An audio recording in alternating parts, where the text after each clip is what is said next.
আসসালামু আলাইকুম। গ্রামে এত বড় পুকুর কেন কাটা হচ্ছে? ফুল ভিডিওটা দেখলে তোমরা বুঝতে পারবে। আমার মনে হয় কি এই ধানগুলো কেটে ফেলা উচিত, কারণ একদম পেকে গেছে। চড়ুই পাখির মতন একটা ছোট ছোট পাখি আছে, আসলে এখানে বাসা বাঁধতে। এই যে খোকসা গাছগুলো আছে না, এইগুলোতে। আজকে আমি ভিন্ন কিছু দেখানোর ট্রাই করব। তো এখন আমি আছি হচ্ছে আমাদের বাড়ির পাশের যে রাস্তা, সেই রাস্তায়। এখন হচ্ছে প্রায় সকাল 9টার মতো বাজে। দিনটা শুরু হোক সবার সাথে।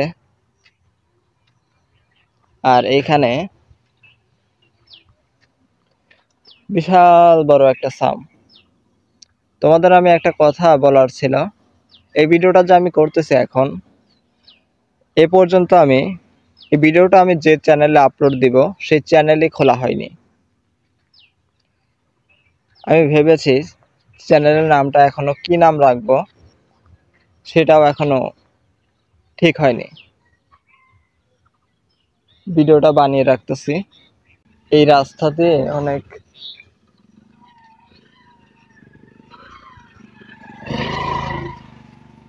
বড় বড় ট্রাক যাওয়ার কারণে এই অবস্থা রাস্তার। মানে এই রাস্তা যতটুকু গাড়ি যাওয়ার প্রয়োজন তার চাইতে বড় গাড়ি চলে গেছে। এর কারণ হচ্ছে, তোমাদেরকে দেখাই আমি। একটু যদি আমি এগিয়ে যাই তাহলে ওইখানে দেখা যাবে যে ওই যে একটা ভেকু দেখা যায় ওই পাশে। ওই যে ছোট্ট একটা ভেকু। আমি তোমাদের একটু সামনে গিয়ে দেখাই যে কি কারণে এইরকম হয়েছে রাস্তার।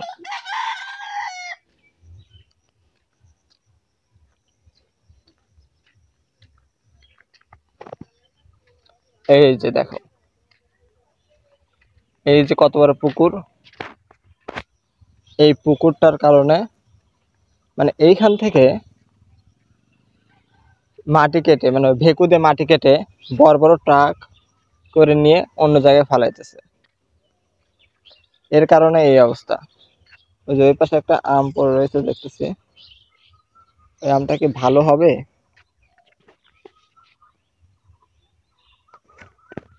কি যেন রয়েছে, থাক।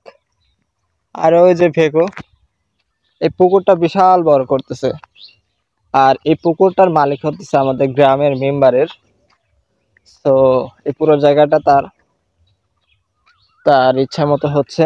আর এখানকার মাটি নিয়ে কিছু কবরস্থানে পালানো হয়েছে আমাদের গ্রামে। তো সেখানেও মাটি ভরাট করতেছে আর এখানে পুকুর করতেছে। এই পুকুরে মাছ আছে অনেক, মানে মাছ চাষবাস করা হয় আর কি। তো পুরো এরিয়া জুড়ে হতেছে তারা এরকম ভাবে পুকুর বানাবে যেন সারা বছর পানি থাকে। আর এখানকার ধানও পেকে গেছে একদম। আমার মনে হয় কি এই ধানগুলো কেটে ফেলা উচিত, কারণ একদম পেকে গেছে। উচিত এই সপ্তাহের মধ্যেই কেটে ফেলানো, 2-1 মধ্যেই। এছাড়া ধানগুলো ঝরে পড়ে যেতে পারে। আচ্ছা, আমরা হচ্ছে একটু যাই এদিকে, দেখি। এতক্ষণ রোদে থাকার কারণে একদম শরীর ঘেমে গেছে। শ্যামায় আসলে শান্তি। গ্রামটা অনেক সুন্দর এবং নিরিবিলি একটা পরিবেশ আমাদের এই গ্রামটা। আর আমাদের গ্রামের নাম হচ্ছে চরবাতিয়া।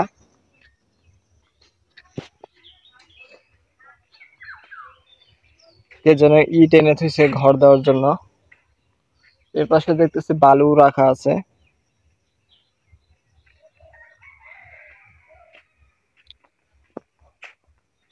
কারণ জমিতে আবার তিল বুনছে, তিল। সাথে অনেক ভেড়া খাচ্ছে ঘাস। আমি ভেবেছি যে কোনো এক সময় গ্রামে এসে এরকম ভিডিও বানাবো, যা তোমাদেরকে দেখাবো গ্রামের পরিবেশ কিভাবে কি করে।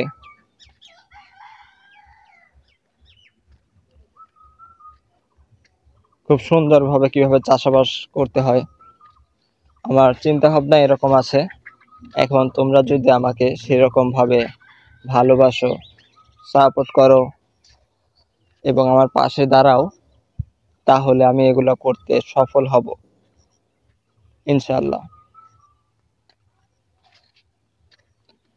আগে এই যে এইখানে আমরা যখন ছোট ছিলাম দেখতাম যে এখানে চড়ুই পাখির মতন একটা ছোট ছোট পাখি আছে, আসলে এখানে বাসা বাঁধতো।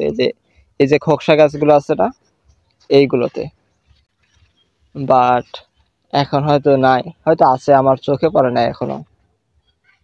হয়তো কি যে ওরা এইভাবে নিয়ে এইভাবে এইভাবে বাসা বাঁধতো, খুব সুন্দর দেখাতো, ডিম পেড়ে পেড়ে রাখতো। এখানে একটা কাকলাস দেখলাম, ওই কিন্তু চলে যাবে, ওই যে দেখা যাচ্ছে একদম ক্লিয়ার, মানে ওই এখান থেকে যাচ্ছিল। দেখো আমি তার দিই, চলে গেল চলে গেল চলে গেল কোথায়, যাক, ওর মতো ও যাক। আর এইখানে রাস্তার পাশে কে যেন একটা, এই গাছটাকে কি যেন বলে, কদম গাছ। কদম গাছটা লাগিয়েছে হয়তো এই জায়গার মালিক, কিন্তু এই জায়গাটা কিন্তু এই কদম গাছটা যখন বড় হবে তখন কিন্তু অনেক ছায়া দিবে এখানে, তো লাগার কারণে অনেক সুন্দর হয়েছে।